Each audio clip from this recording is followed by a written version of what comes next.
नमस्कार, मी शनाया. जगभरात सध्या एक मोठी चर्चा सुरू झाली आणि ती म्हणजे अमेरिकेतून आलेली आरएसएस संदर्भातली मोठी बातमी. अमेरिकेचे राष्ट्राध्यक्ष डोनाल्ड ट्रम्प यांच्या प्रशासनाकडे राष्ट्रीय स्वयंसेवक संघ म्हणजेच आरएसएस वर निर्बंध लावण्याची शिफारस करण्यात आल्याची माहिती समोर आली आहे.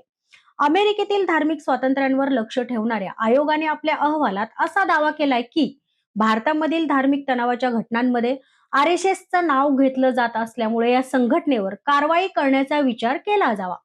अमेरिकेच्या आंतरराष्ट्रीय धार्मिक स्वातंत्र्य आयोगाने आपल्या 2026च्या वार्षिक अहवालात भारत विरोधी अत्यंत टोकाची भूमिका घेतली आहे.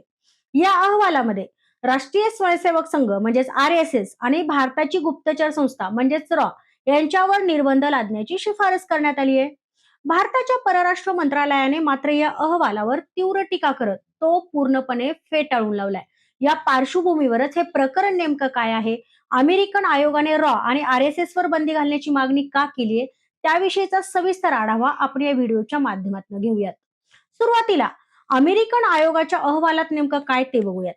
अमेरिकेच्या आंतरराष्ट्रीय धार्मिक स्वातंत्र्य आयोगाने आपल्या ताज्या अहवालात अमेरिकेच्या परराष्ट्र मंत्रालयाकडे भारताला विशेष चिंता असलेला देश म्हणून घोषित करण्याची शिफारस केली आहे.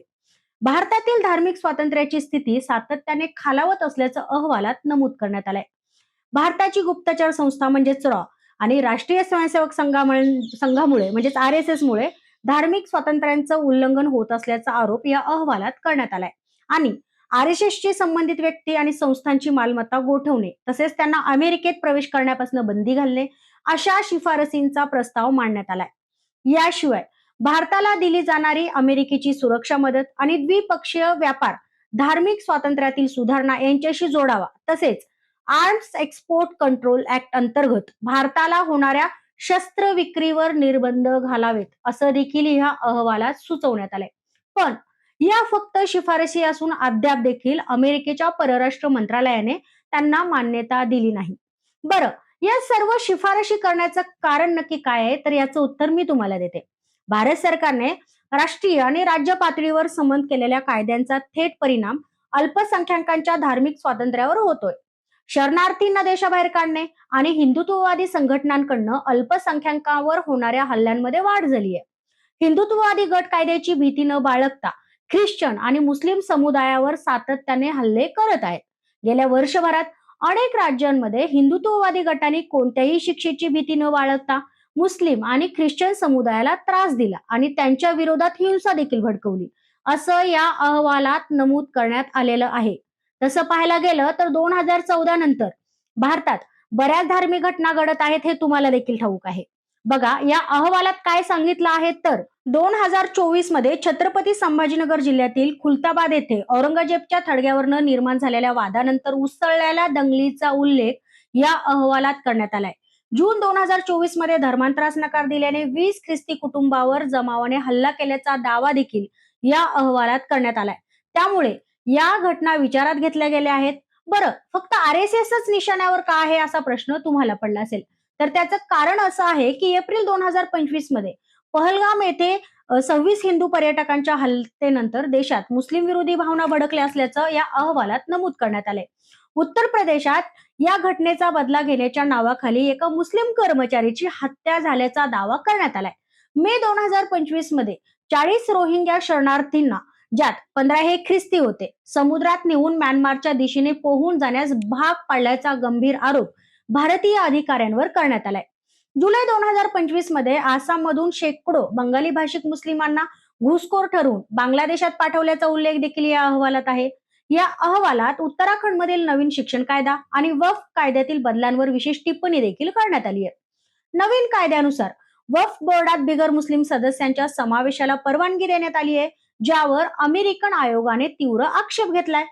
याशिवाय उत्तराखंडमधील मदरसा बोर्ड बरखास्त करून नवीन कायदा लागू केल्याने मुस्लिम, शीख, बौद्ध आणि जैन या धर्मीयांच्या शैक्षणिक संस्था थेट सरकारच्या नियंत्रणाखाली येतील अशी भीती देखील या अहवालामध्ये नमूद करण्यात आली आहे. या अहवालानंतर भारताने देखील आपली प्रतिक्रिया दिली आहे.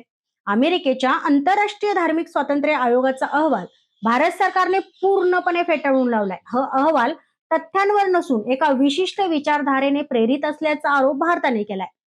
परराष्ट्र मंत्रालयाचे प्रवक्ते रणदीप जयस्वाल यांनी सांगितले की USCIRF हेही भारताची प्रतिमा मलिन करण्याचा प्रयत्न करत आहे.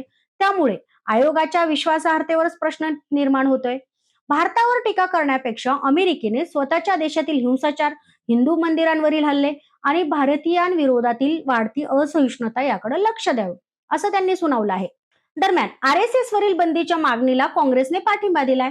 अमेरिकन आयोगाच्या अहवालानंतर काँग्रेसने संघावर निर्बंध, मालमत्ता जप्ती आणि संबंधित व्यक्तीवर अमेरिकेत प्रवेश बंदीची मागणी केली आहे. RSS धार्मिक स्वातंत्र्यासाठी धोकादायक असल्याचा आरोप काँग्रेसने केला आहे. या सगळ्या घडामोडींमुळे RSS वरील बंदीची मागणी हा केवळ अहवालापुरता मुद्दा राहिलेला नाही, तर तो आता आंतरराष्ट्रीय आणि देशांतर्गत राजकारणाचा मोठा विषय बनलाय.